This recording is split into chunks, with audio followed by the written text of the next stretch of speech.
त्यांनी त्यांच्या पतीचं कार्य पुढे केलं.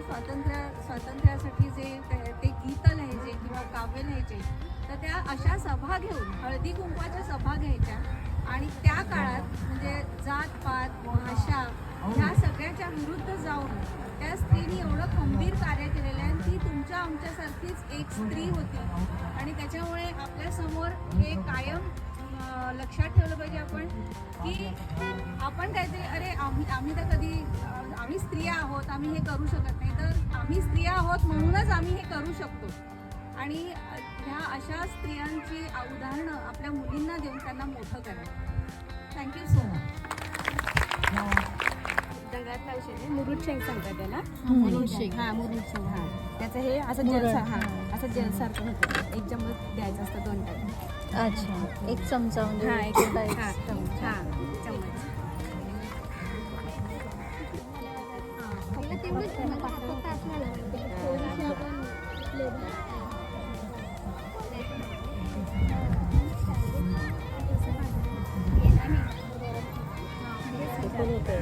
पोकळा त्याचा आपण वाफारा घ्यायचा टोपात ठेवून आणि गरम पाणी करायचं आणि उकळवायचं आणि चादर घ्यायची आणि त्याच्यात हा टोप ठेवायचा आणि थोडा हळूहळू काढायचा आणि त्याची वाफ घ्यायची. नाव काय यायचं? वणईचा पाळा आहे आणि करंजवेळ आहे.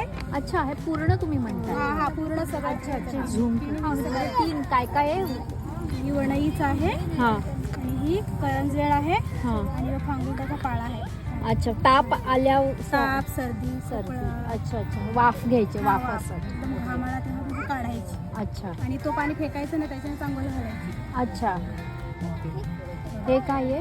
आणि हे कापसी झाडाचा पाळा आहे. हे कावीसाठी एक चमच प्यायचं आणि जर आपण मोठ्यांना असलं तर एक हा ग्लास प्यायचं सकाळी. अच्छा. टेटवेची साळ ना, ती पण त्याच्यासाठी कावीसाठी. अच्छा अच्छा. कशी असते ती टेटवायची? ही बघा टेटवाईची साल म्हणतात त्याला. म्हणजे हे काय फळ असतं का? नाही, झाडाचं तिला मी आणलेलं का दाखवायला पाळा. शेवगा. शेवग्याची पानं. हे डोसा आहे.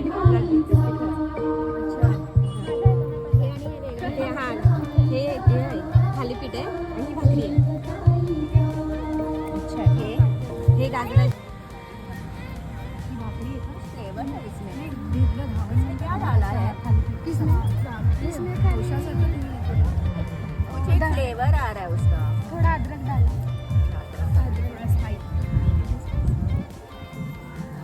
टिशू रखना चाहिए था. टिशूज काय बनवलंय? बटाटे.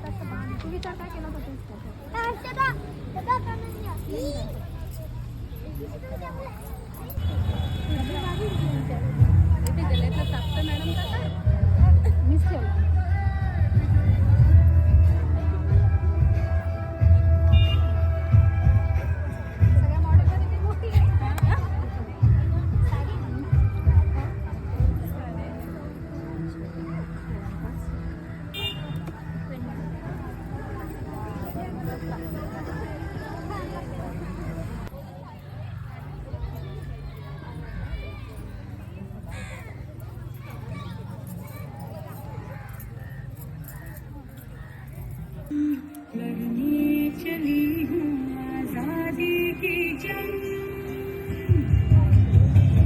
देखो आजाद है जीना मुझे. देखो आजाद है रहना मुझे. देखो आजाद है जीना मुझे. देखो आजाद है रहना मुझे.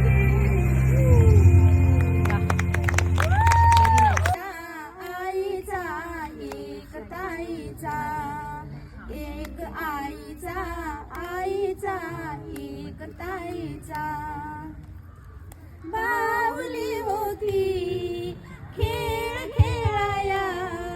बाहुली होती खेळ खेळ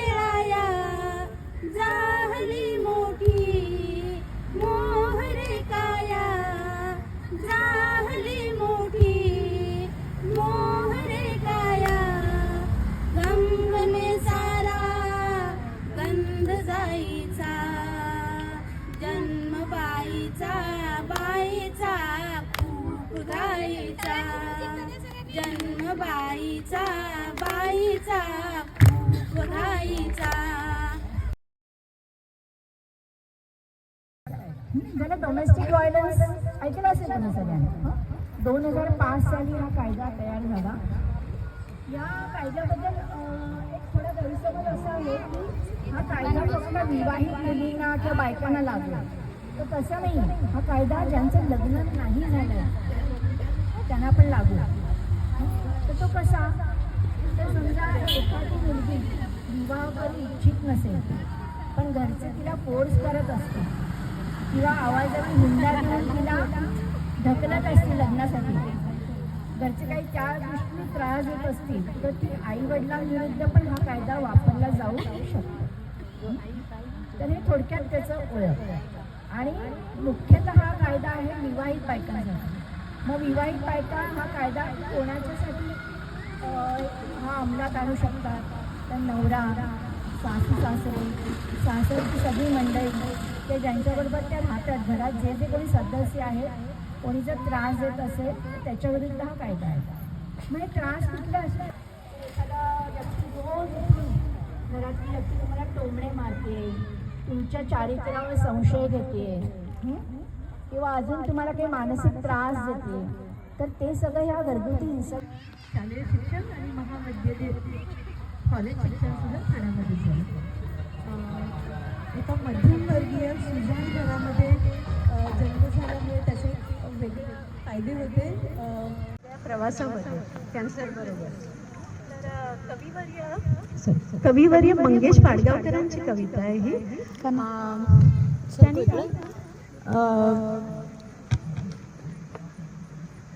असं हे केलं की एक चिवताई आहे आणि ती नैराश्याने ग्रासलेली. तिने काय केलंय माहितीये, तिने घट्ट आपल्या घरट्याचं दार करून टाकलं. जेव्हा खूप नैराश्य येतं ना, आपण असं आतमध्ये असं बसतो, कोणाला बाहेर येऊन देत नाही अजिबात. तर माझी अशी खूप मध्ये हे होती, वेळ होती, तर ह्या कवितेने मला त्यावेळी सावरलं. तर जेव्हा ही चिवताई आतमध्ये बसलेली आहे आणि बाहेरनं तिच्या कुठली प्रेमाचं जवळचा व्यक्तीनं बाहेरनं दरवाजा वाजवते आणि तिला सांगतोय, दार उघड चिवताई, दार उघड. दार असं लावून जगामध्ये जाऊन किती वेळ डोळे मिटून आत करशील, आपलं मन आपणच खात बसशील. वारा यायलाच हवा, मोकळा श्वास घ्यायलाच हवा. दार उघड चिवताई, दार उघड. फुलं जशी असतात तसे काटे असतात, फुलं जशी असतात तसे काटे असतात. सरळ मार्ग असतो तसे फाटे असतात. गाणाऱ्या मैना असतात, पांढरे शुभ्र बगळे असतात. कधी कधी कर्कश कावळेच फक्त सगळे असतात. कावळ्यांचे डावपेच पक्के असतील, कावळ्यांचे डावपेच पक्के असतील, त्याचे तुझ्या घरट्याला धक्के बसतील. तरी सुद्धा या जगात वावरावंच लागतं, आपलं मन आपल्यालाच सावरावं लागतं. दार उघड चिवताई, दार उघड. मोर धुंद नाचतो म्हणून आपण का सुंदवायचं, मोर धुंद नाचतो म्हणून आपण का सुंदवायचं. कोकिळ सुंदर गातो म्हणून आपण का थिरवायचं. तुलना करत बसायचं नसतं ग, प्रत्येकाचं वेगळे पण असतं ग. प्रत्येकाच्या आत एक फुलणारं फूल असतं, प्रत्येकाच्या आत एक खेळणारं मूल असतं. फुलणाऱ्या या फुलासाठी, खेळणाऱ्या या मुलासाठी दार उघड चिवताई, दार उघड.